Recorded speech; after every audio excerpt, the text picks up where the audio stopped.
Supreme court ने आपको बता दें कि रोक लगाई है, जिसके बाद अब सियासी बयानबाजी यूजीसी के नए नियम को लेकर के काफी तेज हो गई है। साथ ही बात करेंगे बजट से पहले आज आर्थिक सर्वे पेश किया गया। पीएम मोदी ने कहा कि आज का समय व्यवधान का नहीं बल्कि समाधान का है। इसके साथ ही हम बात करेंगे योगी कैबिनेट की बैठक में कई प्रस्तावों पर लगी मोहर की।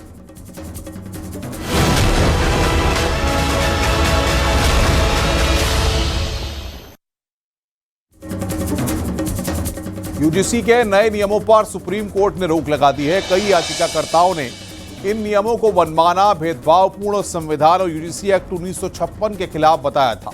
चीफ जस्टिस सूर्यकांत और जस्टिस जॉय माल्या बागची की बेंच ने सुनवाई के दौरान कहा कि ये नए नियम साफ नहीं है और उनका गलत इस्तेमाल हो सकता है। मामले में अगली सुनवाई 19 मार्च को तय की गई है। देखिए हमारी ये रिपोर्ट।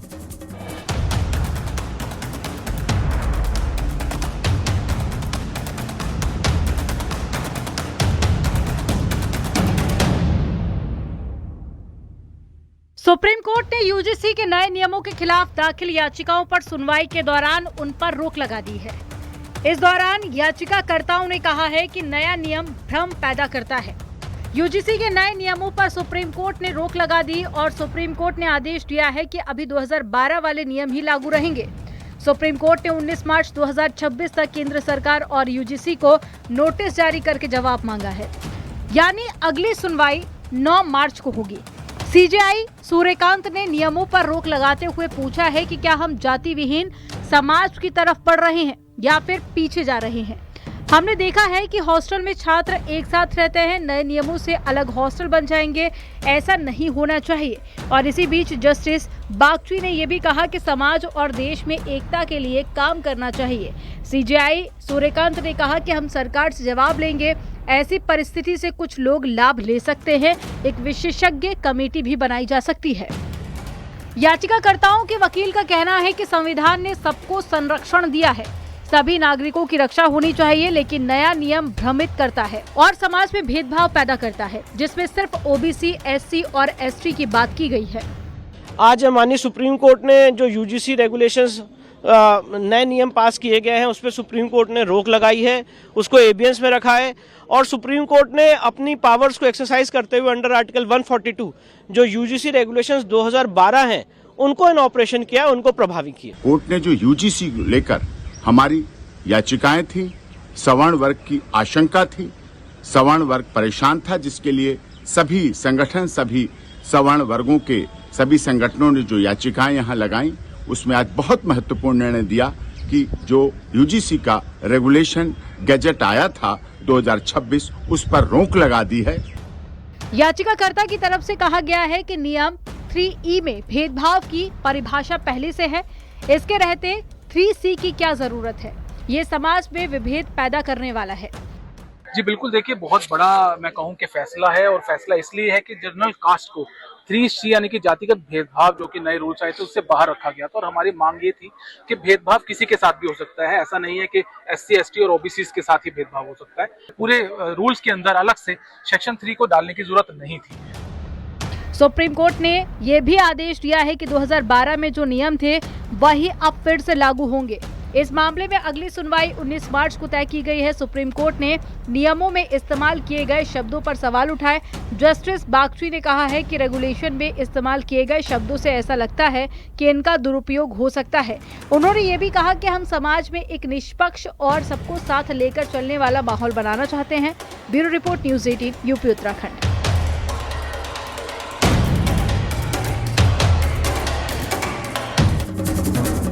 यूजीसी के नए नियमों पर सुप्रीम रोक को लेकर मिलीजुली प्रतिक्रिया सामने आ रही है। डिप्टी सीएम केशव प्रसाद मौर्य का कहना है कि सुप्रीम कोर्ट के फैसले का सम्मान करते हैं। वहीं पूर्व बीजेपी सांसद ब्रिजभूषण शरण सिंह ने कहा कि अगर सुप्रीम कोर्ट इस पर रोक नहीं लगाता तो यह समाज को बांटने वाला साबित होता। वहीं ओम प्रकाश राजभर ने कहा कि कानूनी प्रक्रिया से ही विरोध भी होना चाहिए। यूजीसी ने जो भी आदेश जारी किया था उसको देश की सर्वोच्च अदालत ने उस पर रोक लगा दिया है, इसलिए इस संबंध में माननीय न्यायालय के द्वारा दिए गए किसी आदेश पे कोई टिप्पणी की आवश्यकता नहीं। जो आदेश होगा उसका सरकार पालन करेगी। सुप्रीम कोर्ट ने बहुत अच्छा काम किया है, जैसे भी किया लेकिन बहुत अच्छा काम किया है, क्योंकि ये बहुत बड़ा आंदोलन बनने जा रहा था और अगर ये लागू हो जाता तो पूरे समाज का ताना बाना बिगड़ जाता, पूरे समाज का ताना बाना बिगड़ जाता और इसकी जिम्मेदारी सिर्फ सरकार की होती। तो उसी दिन से मैं कह रहा था ना कि सुप्रीम कोर्ट का दरवाजा खुला है, आप जाओ, न्याय मिलेगा। उसी दिन से मैं कह रहा हूं, सरकार भी आपके पक्ष में है। सरकार ने भी ये कहा कि हम केंद्रीय शिक्षा मंत्री ने भी कहा कि हम कमेटी बना देते हैं, 15 दिन में जो रिपोर्ट आएगी, जो संशोधन करना होगा कर लिया जाएगा, जो रिपोर्ट कहेगी, जो संशोधन आएगी। और सुप्रीम कोर्ट ने, तो मैं तो उसी दिन से कह रहा हूं कि आप सुप्रीम कोर्ट जाओ, दरवाजा खुला, न्याय मिलेगा। आपको अगर इस तरह का अंदेशा है तो आज वो सुप्रीम कोर्ट गए, सुप्रीम कोर्ट ने उनकी बात को माना, अब स्टे दिया है, अब आगे सुनवाई होगी तो अपना बहस करें।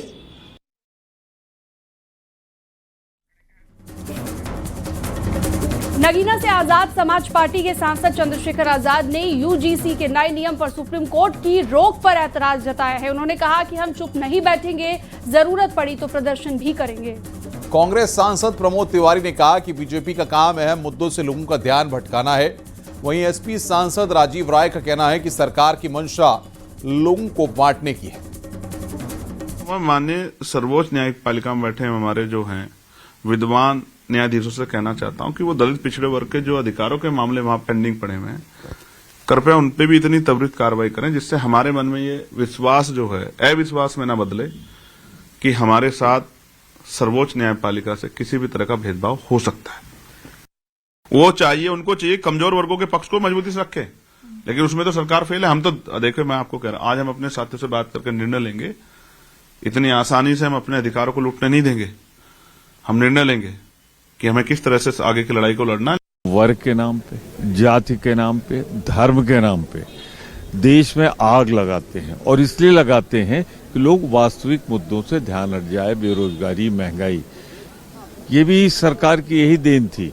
लेकिन मैं सुप्रीम कोर्ट को धन्यवाद देता हूं, हृदय से धन्यवाद देता हूं कि उन्होंने सरकार की इस काली करतूत को पहचाना और रोका। अब ये सुप्रीम कोर्ट ने ऑब्जर्व किया तो सुप्रीम कोर्ट पर तो मैं कोई कमेंट कर नहीं सकता, लेकिन इसकी बात नहीं। जितनी सरकार की जो नीति आती है, बांटने की नीति आती है, ठगने की नीति आती है, कल्याण कम जुमला ज्यादा होता है। यूजीसी के नए नियम पर सुप्रीम कोर्ट की रोक के बाद लगातार राजनेताओं के रिएक्शन सामने आ रहे हैं। अखिलेश यादव ने भी सोशल मीडिया पर पोस्ट किया। अखिलेश यादव ने अपनी पोस्ट में लिखा है कि न किसी का उत्पीड़न हो, न अन्याय। अखिलेश यादव ने पोस्ट में लिखा, बात नियम नहीं नीयत की भी है, कानून की भी भाषा साफ होनी चाहिए। सच्चा न्याय यही है कि किसी के साथ अन्याय ना हो, किसी पर जुल्म ना हो, ज्यादती या फिर नाइंसाफी ना हो।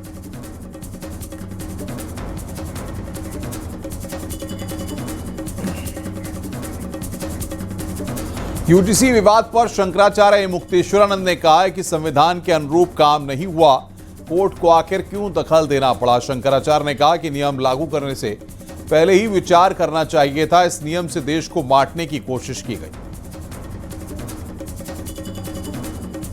प्रथम दृष्टया संविधान की भावना के अनुरूप नहीं है, इतना तो पता चलता ही है। तो ऐसा कानून क्यों लेके आते हैं जिसमें विचार की गुंजाइश हो। पहले ही इस बारे में विचार लेना चाहिए कि हम ऐसा ही कानून बनाएंगे जिसमें संविधान की भावना खंडित ना होती हो, खनोश ना लगती हो उसको।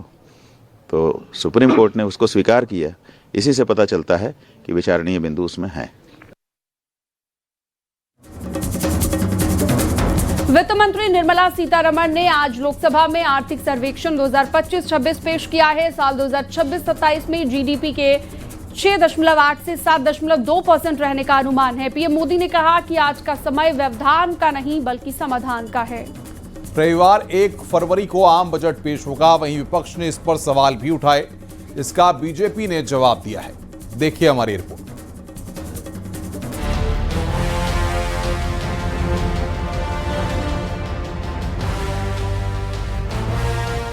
बजट से पहले पेश हुए आर्थिक सर्वेक्षण ने देश की आर्थिक सेहत का रिपोर्ट कार्ड सामने रखा। वित्त मंत्री निर्मला सीतारमण ने संसद में ये रिपोर्ट पेश की।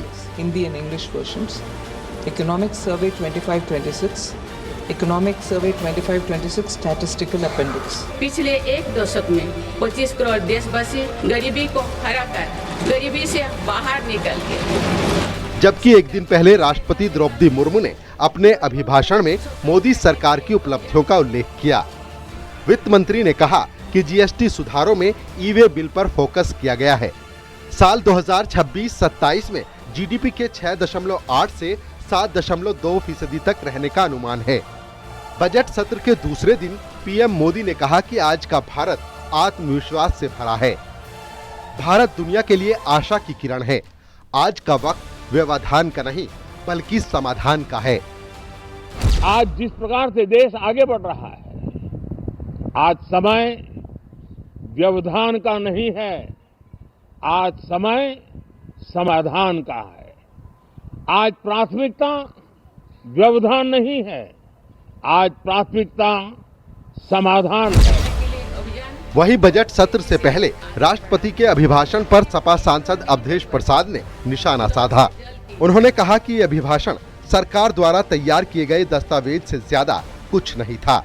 पूरा भाषण सिर्फ शब्दों का मकड़जाल था, जिसका जमीनी स्तर पर कोई लेना देना नहीं है। राष्ट्रपति का भाषण सरकार के भविष्य के कार्यों का एक प्रतिबिंब है, एक आईना है, जिसे मैंने देखा, बहुत ही सम्यक रूप से मैंने सुना भी और उनके बजट को पढ़ा भी। ये बजट भाषण को, उनके इस अभिभाषण को मैंने सुना भी। ये भाषण एक शब्दों का मकड़जाल है। 1 फरवरी को बजट पेश होने को लेकर सपा सांसद का अजीबोगरीब बयान सामने आया। रमाशंकर राजभर ने कहा कि रविवार को हिंदू धर्म में कोई शुभ काम नहीं होता है। मैं बता दूं आपको, हमारे हिंदू धर्म में कोई काम रविवार को नहीं शुरू होता है, लेकिन इस सरकार तो धर्म की आड़ में छिपती है और अगर रविवार को भी बजट ला रही है तो हम लोग यह देख रहे हैं कि उसमें देश के बेरोजगार नौजवानों को क्या मिला, उसमें किसानों को क्या मिला, उसमें व्यापारियों को क्या मिला। बीजेपी सांसद जगदम्बिका पाल ने पलटवार करते हुए कहा कि हर दिन शुभ होता है और 1 तारीख को बजट पेश हो, इसका बड़ा फायदा है। बजट क्यों 1 तारीख मुकर्रर किया प्रधानमंत्री ने? इसलिए किया कि पहले बजट फरवरी के लास्ट तक होता था, फिर मार्च तक पास होता था, फिर जाते था वित्तीय स्वीकृतियों के लिए, फिर वित्तीय स्वीकृतियों से विभागीय स्वीकृति के लिए जाता था। तो ये जो बजट की प्रक्रिया है उसमें जून आ जाता था, बारिश शुरू हो जाती थी, तो 6 महीने बजट का पैसा यूटिलाइज नहीं होता था। आज टाइम बाउंड बजट का पैसा देश के विकास में खर्च हो, इसलिए रविवार शुभ दिन तो होता है ना? बिल्कुल हर दिन शुभ। सरकार ने कहा कि महंगाई दर का लक्ष्य अनुमान रेंज के अंदर है। सरकार ने कहा कि जीएसटी की दरें घटाने से डिमांड को सपोर्ट मिला और अगले वित्त वर्ष में घरेलू मांग, निवेश में मजबूती रहने का अनुमान, लेकिन ग्लोबल ग्रोथ और स्थिरता को लेकर अनिश्चितता कायम है। Bureau report, news 18, UP Uttarakhand.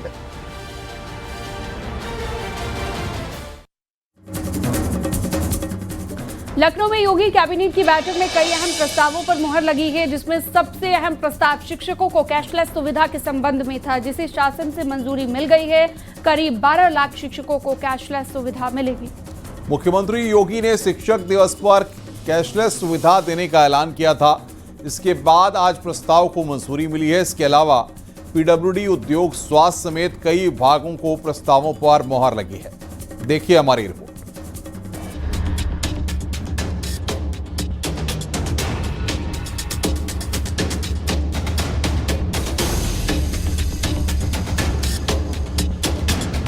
Lucknow में योगी कैबिनेट की बैठक में शिक्षकों के लिए कैशलेस योजना पर मुहर लग गई है।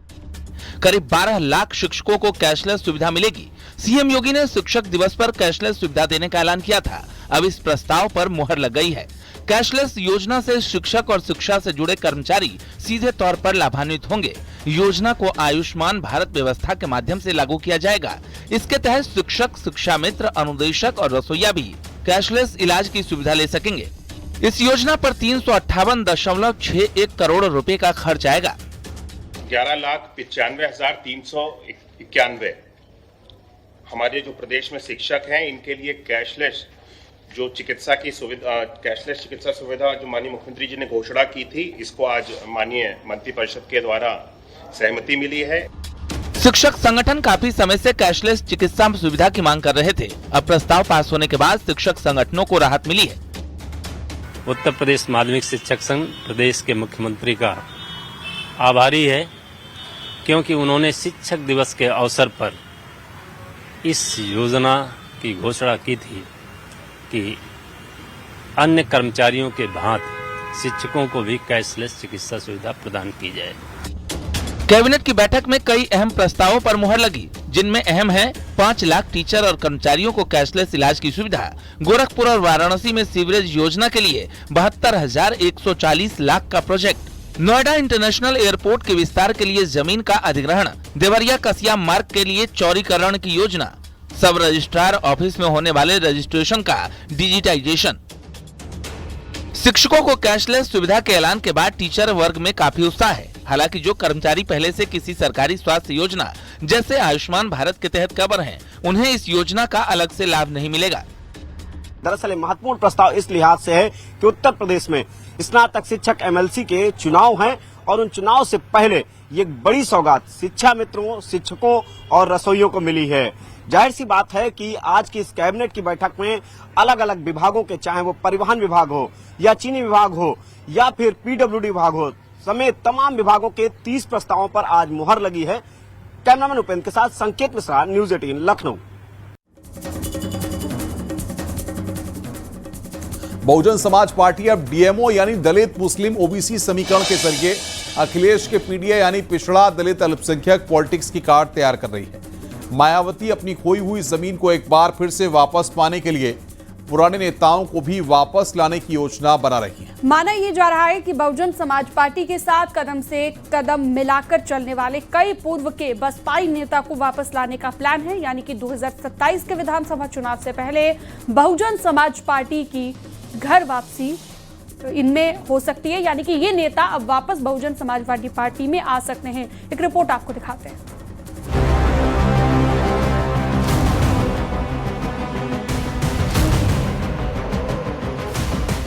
बहुजन समाज पार्टी की अपने पुराने साथियों के साथ उस वोट बैंक पर भी नजर है जिससे 2027 के विधानसभा चुनाव में उनकी राह आसान हो सके।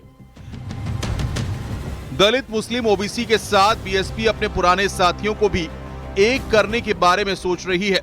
सूत्रों की माने तो पूर्व मंत्री धर्म सिंह सैनी BSP में शामिल हो सकते हैं। स्वामी प्रसाद मौर्य समेत BSP छोड़ चुके कई नेताओं की भी BSP में घर वापसी हो सकती है। हाल ही में कांग्रेस से इस्तीफा देने वाले नसीमुद्दीन सिद्दीकी को लेकर भी कई अटकलें हैं। राजनीति के जानकार मानते हैं कि इससे BSP के दलित OBC गठजोड़ को मजबूती मिलेगी। ऐसा नहीं लगता कि ये कोई DMO बसपा बना सकेगी। हाँ, वो कोशिश कर सकती है, लेकिन उसमें उसको कामयाबी कितनी मिलेगी ये यक्ष प्रश्न है। बसपा काफी दिनों से तरह तरह के प्रयोग करने के मूड में नजर आ रही, लेकिन उनका कोई प्रयोग अभी धरातल पे उतरा नहीं है। तो जब वो कोई प्रयोग धरातल पे उतारेंगे तभी उसकी वस्तुस्थिति समझ में आएगी।